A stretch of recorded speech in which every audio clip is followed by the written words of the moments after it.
2026 utakwenda kupaa kama tai. Biblia inasema ngojea Bwana atapewa nguvu mpya. Wataruka juu kama tai. Kwa pia watachoka. Kwa miguu watazimia. Ninaona watu hapa wa msimu mpya.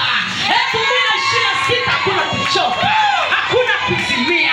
Ni mwendo wa kuruka kama tai. Tai ni ndege ambaye anaruka juu kuliko ndege zote. Bwana anakupa uwezo wa kuruka juu kuliko watu wote. Wa kuruka juu ya mapito yako. Wa kuruka juu ya aibu zako. Wa kuruka juu ya mateso yako. Wa kuruka juu ya mahangaiko yako. Maana ni msimu mpya unaosababisha mabadiliko katika maisha yako.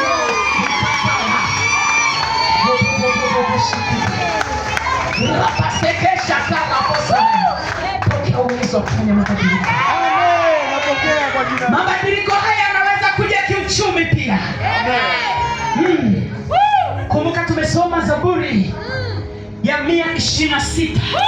Angalia ule mstari wa pili, alikuwa anasema ya kwamba ndipo kinywa chetu kilipojaa kicheko na ulimi wetu kelele za furaha. Ndipo waliposema katika mataifa, Bwana amewatendea mambo makuu.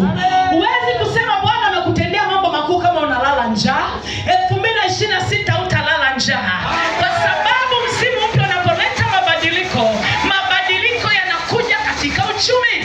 2026 Bwana anainua uchumi wako. 2026 Bwana inua uchumi wako.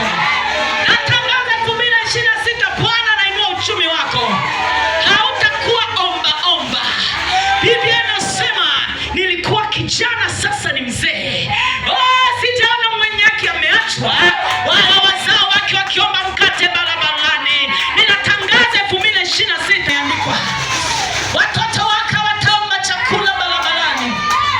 Hautakuwa mtu wa madeni, sababu msimu mpya unaleta mabadiliko katika uchumi.